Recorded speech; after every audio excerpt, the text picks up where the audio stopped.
Welcome to this module about ways to lead and engage others. This is part of the development reflective work between modules 2 and 3 of the Purposeful Leadership series. The objective is to give you an overview of 6 ways you can lead and influence others and the inherent trade-offs to each approach. This is not meant to be an exhaustive list, but more so as a way to acknowledge that while you may find yourself using all of these in a given day, they are not all equal in terms of effectiveness and sustainability. The authority approach most everyone is familiar with. Leaders who like to tell and do not like pushback tend to prefer the authority model. The message that gets communicated back to the follower in various ways is, do what I tell you because I write your performance review. Most leaders understand it has its limitations and consider it their least favorite approach, but it has its moments where it's effective. The pros of the authority approach are limited.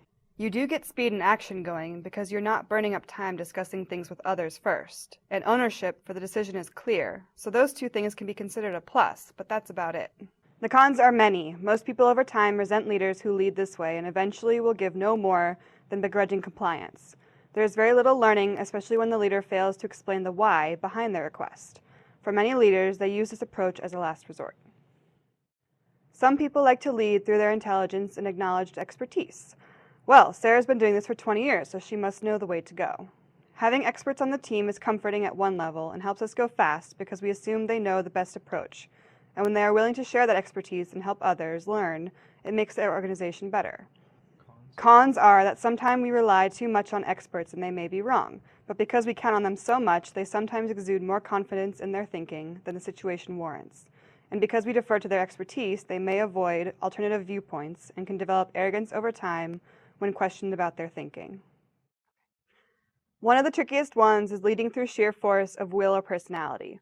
Many effective leaders are passionate and should not be afraid to show it. Because some exude more personal energy and personality than others, they are often able to get momentum going quickly, and many people want to be a part of that team and be around that person because it's infectious. For those people caught up in that personality, it can be a fun, heady experience. Everyone to some degree likes these types of leaders because of the energy they bring. The downside is that some leaders are all personality and little substance, hence the term empty suit. These type of leaders often lack a healthy dose of humility and can take us down a wrong path, but we're reluctant to go against them for fear of ending in the out group. Charismatic leaders often have in and out groups because not everyone will be swayed by personality alone. The barter approach is less obvious but always there. It can be summarized as someone who thinks that the way you engage and lead people is by direct appeal to their wallet. Hey, we're paying you a certain salary and benefits, we expect a certain amount of effort in return. The good news is people will show up for work, but they may only give you a minimum effort if you take this transactional approach with them. Most service work involves innovative thinking, and that is not something that lends itself to bartering. You probably won't get more engagement and effort by upping the carrot, and very often that can backfire as people don't like being seen as easily manipulated. Most people and leaders over time use their network as one of their primary ways to get things done. They rely on the people they've developed relationships with over the years as their go-to people. Because they have that high trust and easy communication, they don't worry about following up and don't stress worrying about whether they'll come through, which is a huge relief for the leader. The downside is that it takes time to develop those relationships, and most effective leaders know that they must invest time in developing those relationships, which slows things down in the beginning. The best and the hardest way to lead is through the power of an idea or a vision, if you will. Martin Luther King was using this approach in his famous I Have a Dream speech. He was sharing a powerful idea and image of an end state or outcome that was attractive enough to move people to action. When you get people behind a powerful idea, you get the sustained commitment we all want as leaders, and it does not require you to be around all the time, if it's clear to people what we're trying to accomplish and why. The vision route is high risk, high reward. When you go this route, be aware that there may be baggage to deal with from previous times people were sold a bold vision, only to have leaders scale back later. It also takes a long time to get a critical mass of people on the same page and moving forward together, but this is still the most sustainable approach for leaders.